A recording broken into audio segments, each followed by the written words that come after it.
Hi hello ನಮಸ್ಕಾರ. ಯಾರೆಲ್ಲ ಈ ವಿಡಿಯೋ ನೋಡ್ತಿದ್ದೀರೋ ಅವರೆಲ್ಲರಿಗೂ ನಮಸ್ಕಾರ. ನಾನು ಇವತ್ತಿನ ವಿಡಿಯೋದಲ್ಲಿ ಸಿದ್ಧಲಿಂಗ ಸ್ವಾಮಿಗಳು ಹೇಳಿರೋಂಥ ಒಂದಷ್ಟು ಸಾಲುಗಳ ವಿವರಣೆಯನ್ನು ಕೊಡ್ತೀನಿ. ಹಾಗಾದರೆ ಆ ಸಾಲುಗಳು ಯಾವುವು ಅಂತೇಳಿ ನೋಡೋಣ. ಇಲ್ಲಿ ಸಿದ್ಧಲಿಂಗೇಶ್ವರ ಸ್ವಾಮಿಗಳು ಒಂದು ಕಡೆ ಹೇಳ್ತಾರೆ, ಮಾತಿರಲಿ ಮಹತ್ವವ ನುಡಿದು ನೀತಿಯಲ್ಲಿ ಅಧಮರಾದ ಮಾನವರು ಈಶ್ವರೋ ವಾಚವ ನುಡಿದುಕೊಂಡು ನಡೆದರೆ ಬೆಟ್ಟಕ್ಕೆ ನಾಯಿ ಬೊಗಳಿದಂತೆ ಕಾಣ. ಕಷ್ಟರ ನುಡಿ ಕಾಮಾರಿಯ ಮುಟ್ಟದು. ನಿಮ್ಮ ಮುಟ್ಟದೆ ಮನಕ್ಕೆ ಬಂದಂತೆ ನಡೆದವರ, ಮನಕ್ಕೆ ಬಂದಂತೆ ನುಡಿದವರ ಮೆಚ್ಚನು ಕಾಣ. ಅಲ್ಲಿ ನೀವಿಲ್ಲದ ಕಾರಣ ಗುರು ಮಹಾಲಿಂಗೇಶ್ವರ ಪ್ರಭುವೆ ಅಂತೇಳಿ ಇಲ್ಲಿ ಹೇಳ್ತಾರೆ. ಹಾಗಾದರೆ ಈ ಸಾಲುಗಳ ಅರ್ಥ ಏನು ಅಂತ ನೋಡೋಣ. ಈಗ ನೀವಾಗಿ ಅಥವಾ ನಾವು ಸಾಮಾನ್ಯವಾಗಿ ನೋಡಿರ್ತೀವಿ, ಈ ಜನ ಏನು ಮಾಡ್ತಾರೆ ಅಂದರೆ ಕೆಲವರು ಮಾತಲ್ಲಿ ಮಾತ್ರ ಹಿತ ನುಡಿಗಳನ್ನು ಮಾತಾಡ್ತಾರೆ, ಮಾತಿನಲ್ಲಿ ಮಾತ್ರ ಮಹತ್ವವನ್ನು ಸಾರ್ತಾರೆ, ವೇದ ವಾಕ್ಯಗಳನ್ನು ಮಾತಾಡ್ತಾರೆ. ಏನೋ ಆಗಿರಬೇಕು, ಹೀಗಿರಬೇಕು, ಅದಂಗೆ ಹಿದಿಂಗೆ ಅಂತೇಳಿ ಉಪದೇಶಗಳನ್ನು ಮಾಡ್ತಾರೆ. ಆದರೆ ಅವರು ನಿಜ ಜೀವನದಲ್ಲಿ ಅವರು ಹಾಗಿರೋದಿಲ್ಲ ಅಲ್ವಾ.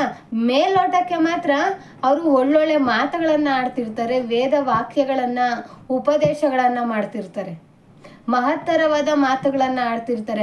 ಆದರೆ ಅವರು ನಿಜ ಜೀವನದಲ್ಲಿ ಅದು ಯಾವುದನ್ನು ಕೂಡ ಅಳವಡಿಸ್ಕೊಳ್ತಿರೋದಿಲ್ಲ ಅಲ್ವಾ. ಮೇಲ್ನೋಟಕ್ಕೆ ಮಾತ್ರ ಆಗಿರ್ತಾರೆ, ಆದರೆ ಒಳಗೆ ಅವರು ಆಗಿರೋದಿಲ್ಲ.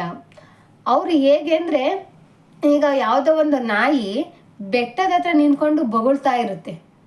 ಆ ನಾಯಿ ಬೊಗಳುವಂಥ ಶಬ್ದ ಏನಾಗುತ್ತೆ, ವಾಪಸ್ಸು ಪ್ರತಿಧ್ವನಿಯಾಗಿ ಕೇಳಿಸ್ತಾ ಇರುತ್ತೆ. ಆದರೆ ಈ ನಾಯಿ ಏನು ಅಂದ್ಕೊಳ್ಳುತ್ತೆ ಅಂದರೆ, ಅಲ್ಲಿ ಯಾವುದೋ ಇನ್ನೂ ಒಂದು ನಾಯಿ ಇದೆ, ಅಲ್ಲಿ ಯಾವುದೋ ಇನ್ನೂ ಒಂದು ನಾಯಿ ಇದೆ, ಅದು ಬೊಗಳ್ತಾ ಇದೆ ಅಂತ ಅಂದ್ಕೊಂಡು ಏನು ಮಾಡುತ್ತೆ, ಇದು ಸುಮ್ಮನೆ ಬೊಗಳ್ತಾನೆ ಇರುತ್ತೆ. ಅದಕ್ಕೆ ಗೊತ್ತಾಗೋದಿಲ್ಲ ಇದು ನನ್ನದೇ ಧ್ವನಿ, ಅದು ಪ್ರತಿಧ್ವನಿಯಾಗಿ ವಾಪಸ್ ಬರ್ತಾ ಇದೆ ಅಂತೇಳಿ ಆ ನಾಯಿಗೆ ಗೊತ್ತಾಗೋದೇ ಇಲ್ಲ. ಅದು ಬೇರೆ ನಾಯಿ ಶಬ್ದ ಅಂದ್ಕೊಂಡು ಸುಮ್ಮನೆ ಬೊಗಳ್ತಾನೆ ಇರುತ್ತೆ. ಅದರಿಂದ ವ್ಯರ್ಥ ಅಲ್ವಾ. ಹಾಗೆ ಈ ಮನುಷ್ಯರು ಕೂಡ ಅಷ್ಟೇ, ಅವರು ಉಪದೇಶಕ್ಕೆ ಒಳ್ಳೊಳ್ಳೆ ಮಾತುಗಳನ್ನು ಆಡ್ತಾರೆ, ಬೇರೆಯವ್ರು ಎಲ್ರಿಗೂ ವೇದ ವಾಕ್ಯಗಳನ್ನು ಹೇಳ್ತಾರೆ, ಉಪನಿಷತ್ತುಗಳನ್ನು ಹೇಳ್ತಾರೆ. ಆದರೆ ಅವ್ರು ಮಾತ್ರ ಹಾಗಿರೋದಿಲ್ಲ. ಅವ್ರಿಗಿಷ್ಟ ಬಂದಂಗೆ ನಡೀತಾರೆ, ಅವ್ರಿಗಿಷ್ಟ ಬಂದಂಗೆ ನುಡಿತಾರೆ. ಈಗೆಲ್ಲ ಇದ್ರೆ ಆ ದೇವರಿಗೆ ಹತ್ತಿರ ಆಗೋದಕ್ಕೆ ಸಾಧ್ಯ ಇಲ್ಲ. ಆತ ಬಾಯಲ್ಲಿ ಏನು ಹೇಳ್ತಾನೋ ಆತ ಜೀವನದಲ್ಲೂ ಅದೇ ರೀತಿ ಬದುಕಬೇಕು ಅಲ್ವಾ. ಬಾಯಿಂದ ಏನು ಬರುತ್ತೋ ಆ ಮಾತು ಮನಸ್ಸಿಂದನೂ ಕೂಡ ಬರಬೇಕು. ಅಂಥವ್ರು ಮಾತ್ರ ಆ ದೇವರ ಭಕ್ತಿಗೆ ಒಲಿಯೋದಕ್ಕೆ ಸಾಧ್ಯ, ಆ ದೇವರಿಗೆ ಹತ್ತಿರ ಆಗೋದಕ್ಕೆ ಸಾಧ್ಯ. ಇಲ್ಲಾಂದರೆ ಆ ನಾಯಿ ಹೇಗೆ ಬೊಗಳಿ ಕೊನೆಗೆ ಪ್ರಾಣ ಬಿಡುತ್ತೋ, ಇವರು ಕೂಡ ಹಾಗೆ ಯಾರಿಗೂ ಉಪಯೋಗ ಇಲ್ಲದೆ ಕೊನೆಗೆ ಒಂದು ದಿನ ಅಳಿದು ಹೋಗ್ತಾರೆ. ಇತ್ತ ಮನುಷ್ಯನಿಗೂ ಹತ್ರ ಆಗೋದಿಲ್ಲ, ಅಲ್ಲಿ ದೇವರಿಗೂ ಹತ್ರ ಆಗೋದಿಲ್ಲ. ಬರೀ ಮಾತಾಡಿ ಕೊನೆಗೆ ಆ ನಾಯಿ ಥರ ಇವರು ಕೂಡ ಅಳಿದು ಹೋಗ್ತಾರೆ ಅಲ್ವಾ. ನಾಯಿನೋ ಮೂಕ ಪ್ರಾಣಿ, ಅದಕ್ಕೆ ಗೊತ್ತಿಲ್ಲ, ಅದರದೇ ಧ್ವನಿಯನ್ನು ಬೇರೆ ನಾಯಿಯ ಧ್ವನಿ ಅಂದ್ಕೊಂಡು ಅದು ಬೊಗಳುತ್ತೆ.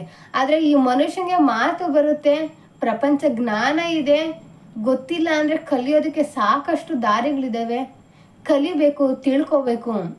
ಅದನ್ನು ಬಿಟ್ಟು ಬರೀ ಬಾಯಿ ಮಾತಿಗೆ ಮಾತ್ರ ಉಪದೇಶಗಳನ್ನು ಮಾಡೋದಲ್ಲ, ಅದು ಅವರು ಕೂಡ ಜೀವನದಲ್ಲಿ ಅಳವಡಿಸ್ಕೊಂಡಿರ್ಬೇಕು. ಆಡೋ ಒಂದೊಂದು ಮಾತು ಕೂಡ ಮನಸ್ಸಿಂದ ಬರಬೇಕು.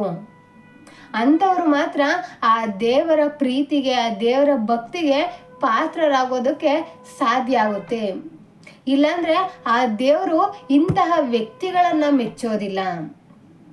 ಇಂಥ ವ್ಯಕ್ತಿಗಳು ಆ ನಾಯಿ ಹೇಗೆ ಬೊಗಳಿ ಕೊನೆಗೊಂದು ದಿನ ಅಳಿದು ಹೋಯ್ತೋ, ಇವರು ಕೂಡ ಹಾಗೆ ಅಳಿದು ಹೋಗ್ತಾರೆ ಅಂತೇಳಿ ಇಲ್ಲಿ ಸಿದ್ಧಲಿಂಗೇಶ್ವರ ಸ್ವಾಮಿಯವರು ತಮ್ಮ ಒಂದು ವಚನದ ಮೂಲಕ, ಸಾಲುಗಳ ಮೂಲಕ ಜನರಿಗೆ ಸಂದೇಶವನ್ನು ಕೊಡುವಂಥ ಸಾಲುಗಳನ್ನು ಬರೆದಿದ್ದಾರೆ ಅಲ್ವಾ. ಸುಮ್ಮನೆ ನಾವು ಮಾತಾಡಿದರೆ ಅದಕ್ಕೆ ಬೆಲೆ ಇರೋದಿಲ್ಲ ಅಲ್ವಾ. ಹಾಗಿರಬೇಕು ಹೀಗಿರಬೇಕು ಅಂತೇಳಿ ಹೇಳೋದು ವ್ಯರ್ಥ ಅಲ್ವಾ.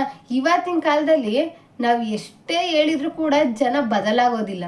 ಅಂಥವ್ರಿಗೆ ನಾವೇನು ಮಾಡಬೇಕು, ನಾವು ಮಾಡೋವಂಥ ಕೆಲಸನೇ ಅವರಿಗೆ ಪಾಠ ಆಗಬೇಕು.